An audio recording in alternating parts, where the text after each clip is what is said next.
quando você falou dos sonhos, muitas pessoas hoje, elas acham que os sonhos eles vão acontecer na vida delas da noite para o dia.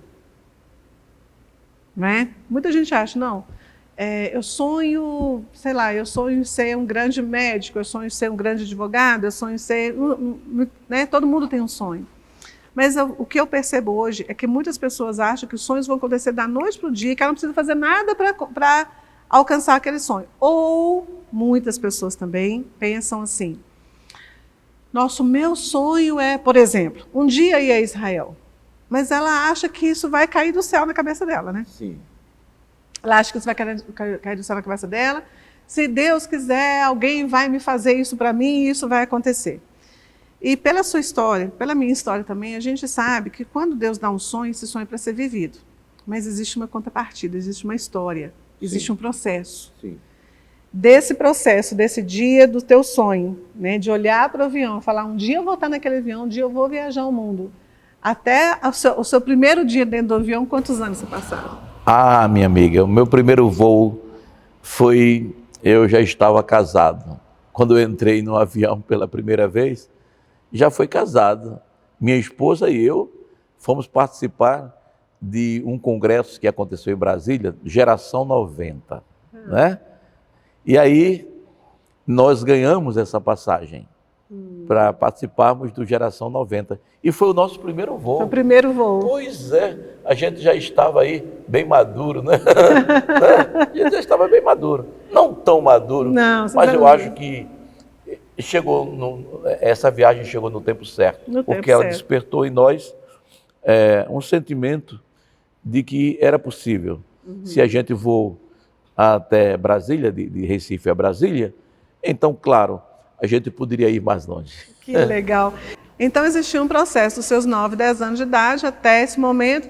Ou seja, o que eu quero mostrar para o pessoal que está assistindo é que muita gente, às vezes, se frustra porque tem um sonho hoje e acha que ele vai acontecer amanhã, acha que ele vai acontecer o ano que vem, acha que ele vai acontecer daqui a 2 anos. Mas existe um processo, né? E se a gente não estiver pronta para poder viver aquele processo, a gente não vai viver esse sonho. Como foi o seu processo até lá? Carla, o que eu acho interessante é o seguinte, é que às vezes existem sonhos que nós mesmos acalentamos dentro de nós. Sonhos que são, na verdade, seus, diferente dos sonhos de Deus.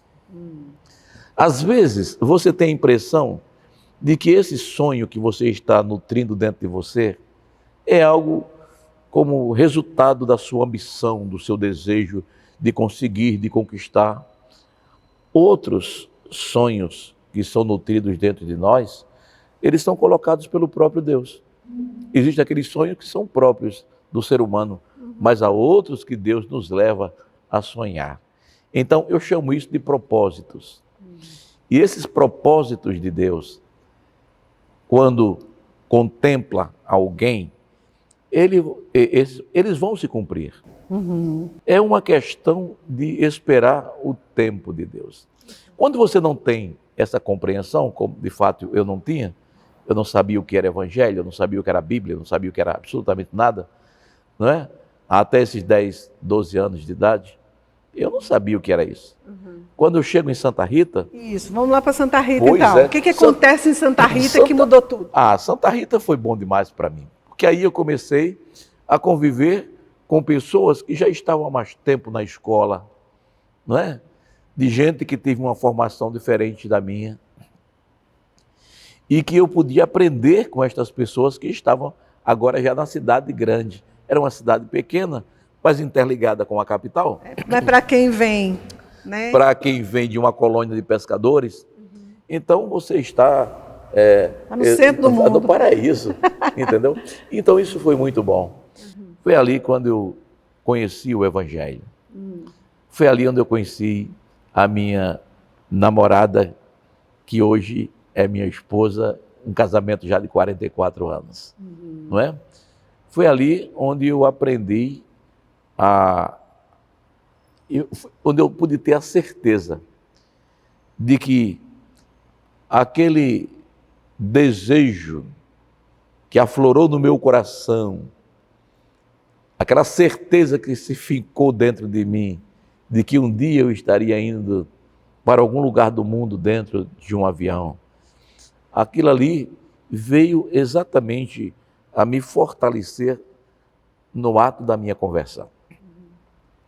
Quando eu conhecia Jesus, então logo de imediato, foi gerado dentro de mim uma capacidade de acreditar que em Deus eu poderia todas as coisas.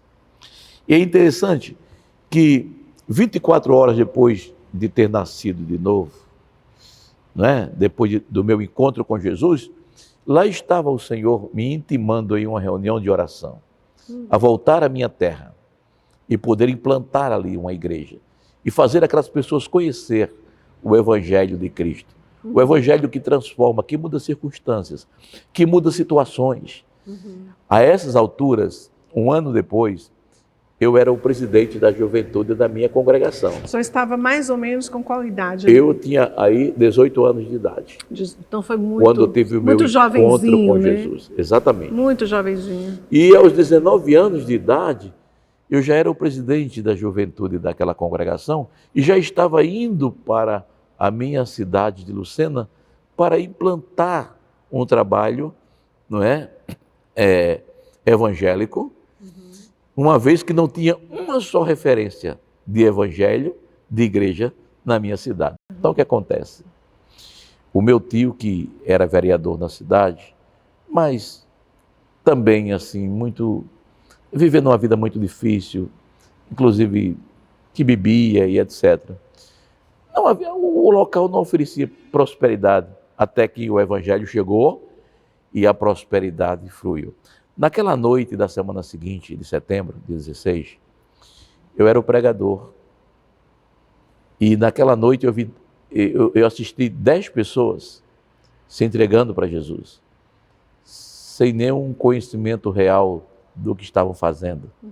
Mas só o fato do que foi pregado, que Jesus salva, que Jesus transforma, que Jesus muda, aquilo foi o suficiente para as 10 pessoas. Suficiente. E entre as 10 pessoas estava o meu tio. O vereador. O vereador. Estava o meu tio, a esposa, alguns amigos que eu chamava de compadres de fogueira, na minha época de infância. E o que acontece? Nenhuma daquelas pessoas se desviou. Todas permaneceram no Evangelho.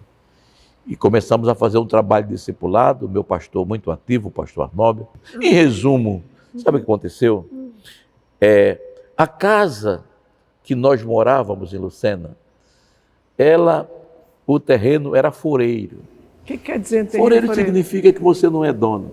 Você ergueu sua casa de taipa, coberta de palhas, todo o tempo que ela viesse a ser dissolvida, então aquela casa voltaria, ou o terreno voltaria a ser do proprietário, que nos permitiu estar ali por o tempo em que a gente viveu. Essa casa ficou completamente arruinada. Não havia quem pudesse alugar, quem apropriasse dela. Então o que acontece?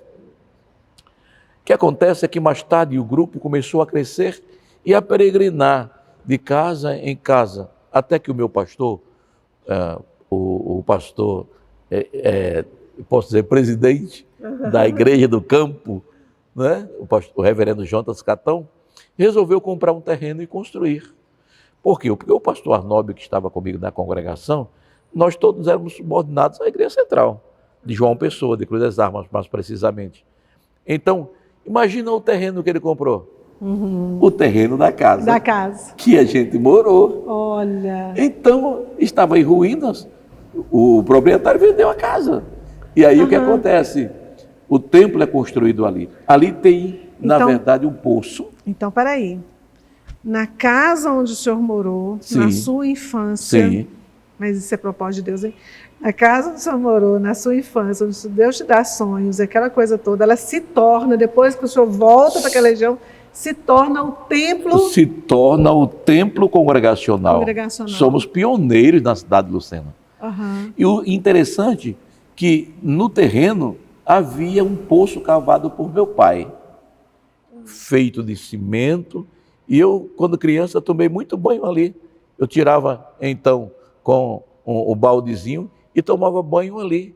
A água era muito próxima da borda do poço que permitia a gente, então, já pegar água e tomar banho ali. Então estava datado, Lucena, 19 de agosto de 1952. Isso quer dizer que eu nasci em 53. Olha. Então o meu pastor construiu o templo, mas preservou o poço. Em memória do pastor Nicásio. Naquela época, o irmão Nicásio, né? Que coisa incrível, né, o João? poço foi preservado por muito tempo. Ele desapareceu agora na construção do novo templo. Mas o pastor que está lá, ele disse, pastor Nicásio, eu preservei. Se um dia houver uma escavação nesse local, esse poço não foi entulhado. Colocamos uma lápide sobre ele, de cimento resistente, e todo o tempo que alguém escavar isso aqui, esse poço vai ser encontrado com Lucena, 19 de agosto de 1952. Quando o templo foi construído, eu fui convidado para ser o pregador da noite. É claro, se eu fui o fundador, eu deveria ser o pregador. A essa altura eu já era seminarista. O senhor já estava... Eu abdiquei do meu sonho de advogado, criatura. O senhor queria ser advogado? Eu queria ser advogado. Essa parte tem que contar também, ó. Muita coisa. Eu queria ser advogado e eu vivi o tempo todo em função disso. Minha vida... O senhor planejou que o senhor seria advogado, sim. Começou a estudar para isso, começou a planejar a vida para isso. No primário e no segundo grau, eu já nutria esse pensamento, eu vou ser advogado. Mas o meu envolvimento com a obra de Deus foi tanto que eu esqueci do meu sonho, esqueci do meu propósito de ser advogado. Quando eu me vi, já estava dentro de um seminário, fazendo um curso de bacharelado em teologia, para seguir minha carreira, porque eu descobri que eu tinha um chamado específico e que aquele chamado, o vislumbre daquele chamado, estava naquele barco. Quando eu tinha apenas... Eu vou chorar. Né, pastor? Desculpa aí, mas eu vou chorar. Eu entendo. Eu descobri que aquilo foi um sinal de Deus que apontava para uma coisa muito grande no futuro. Então, eu já sou seminarista. E naquela noite, o púlpito ficou nas imediações do quarto em que minha mãe me deu a luz. Então estava o prefeito, os vereadores da cidade estavam ali. E eles jamais saberiam que eu ia revelar esse detalhe. Eu não sei se eu tenho condições de quando é. Então ali.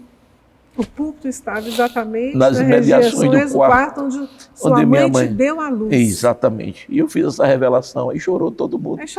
Chorou todo mundo naquele dia. E agora, depois de 50 anos, eu vou voltar para trazer à memória aquele dia, aquela noite inusitada. Agora veja bem. Eu estive ali. Mal sabia teu pai que o lugar onde ele cava esse poço ia ser simbolicamente, ia servir de lugar de matar a sede espiritual de tantas pessoas. Muita gente aqui foi comigo, muita gente tem essa foto ainda. Ela desapareceu há 2 anos atrás, justificando a construção do novo templo. Né? Mas posso dizer a você o seguinte, quando você tem esse encontro com o Senhor, você abdica dos seus sonhos para viver agora a realidade dos sonhos de Deus. Você passa a ser completamente dependente do Senhor. Quando eu vim me lembrar do sonho de ser advogado, eu já estava envolvido na obra de Deus, totalmente envolvido, e agora já estava no seminário. E não tinha, como que Deus dizendo para mim, meu filho, você está num caminho sem retorno. Então eu posso dizer às pessoas que estão me ouvindo, não tenha medo de seguir os sonhos de Deus. Eles são melhores que os nossos. Não tenha receio, porque Deus sempre nos dá o melhor. Por isso que quando Paulo escreve aos Romanos, capítulo 12, ele faz um apelo veemente a toda a igreja. Rogo-vos, pois, irmãos, pelas misericórdias de Deus, que apresenteis os vossos corpos como um sacrifício vivo, santo, agradável a Deus, que é o vosso culto racional. E não vos conformeis com este século, mas transformai-vos pela renovação do vosso entendimento, para que possais experimentar qual seja a boa, agradável e perfeita vontade de Deus. Então, você só pode experimentar a boa, agradável e perfeita vontade de Deus quando você morre para você e passa a viver a vida de Deus. Respirar Deus. Procurar saber a todo instante quais são os seus propósitos. Você realiza uma ação e você pergunta de imediato: Senhor, qual é o próximo passo? Né? Então, isso marcou a minha vida. Sim. Foi algo assim que fez com que a minha vida tomasse um novo rumo. Porque até os 18 anos eu estava perdido. É quando Deus me faz lembrar, na minha conversão, aos 18 anos, de que Ele tinha um propósito e que o propósito dele seria maior para a minha vida do que qualquer outro que eu pudesse nutrir, alimentar dentro de mim.